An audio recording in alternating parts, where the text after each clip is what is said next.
దివ్య అమ్మా గ్యాస్ మీద చాయ్ పెట్టిన పొంగగల చూడు. సరే. నేను మొన్న 10 పైసలు అడుక్కొస్తాను ఇంటికి పోయి. సరే.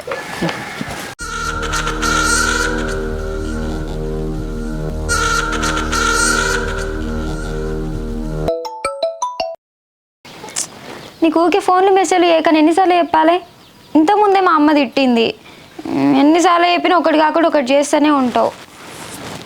మా వాళ్ళు ఎవ్వరు లేనప్పుడు నేనే ఫ్రీ టైం చూసుకొని చేస్తా, సరేనా? సరే. సరేగాని ఏం చేస్తున్నావు?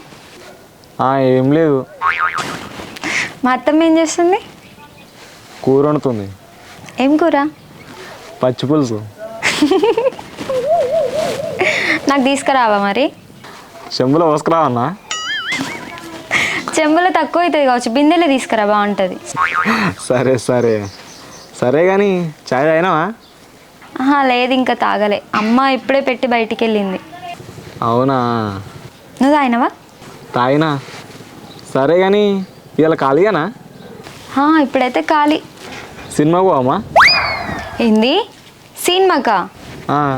కాలేజ్కి రాలేదని మా డాడీకి కనుక ఫోన్ చేసిరనుకో మన ఇద్దరికి పెళ్ళి చేస్తారేమనుకుంటాను. మనకు కూడా కావాల్సింది అదే కదా. బుద్ధి లేదురా నీకు. చెప్పు పోదామా? వద్దు, నేను రాను. మీ కాలేజీలో నాకు తెలిసిన సార్ ఉండు, మాట్లాడతా నేను. అబ్బా, వాళ్ళు కూడా తెలుసా నీకు? తెలుసు, నీకోసమే పరిచయం చేసుకున్నా. మాటలకేం తక్కువ లేదు. చెప్పు పోదామా వద్దా? వద్దు. మరి ఏడికి పోదాం? ఏడికొద్దు. మీ ఇంటికి రావన్నా? వద్దు. సరే కానీ మా మామేడికి పోయిండు. మీ మామయ్య బావి కాడికి పోయిండు. బావి కాడ ఏం తోటలు పెట్టిర్రు?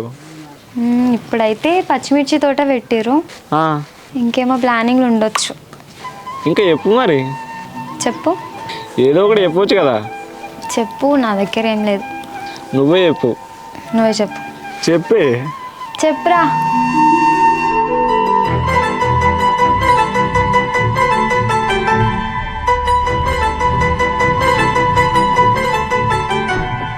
స్కూల్లోకి రమ్మనేటప్పుడేమో ఇంటికి వచ్చి పిలుచుకోబోతారు. ఏం లేదు. రే మా మమ్మీ వస్తే మళ్ళీ. అరే ఉండు ఉండు. 4 సార్లు తిప్పించుకుంటారు ఆడికి ఈడికి. ఏం మనసులో ఏమో. అయ్యో అయ్యో అయ్యో, నీకేం చెప్పింది? ఇంకా పొయ్యి మీద చాయ్ పెట్టినా చూడు అని చెప్పినా, మొత్తం పొంగిపోయింది చాయ్. అప్పటి నుంచి చదువుతున్నావు, ఇక నీ చదివి ఇంకా అయిపోలేదా? ఇక నువ్వు చదివిగా కలెక్టర్ అమ్మైనట్టు పెద్ద పోజు కొడుతున్నావు కదా.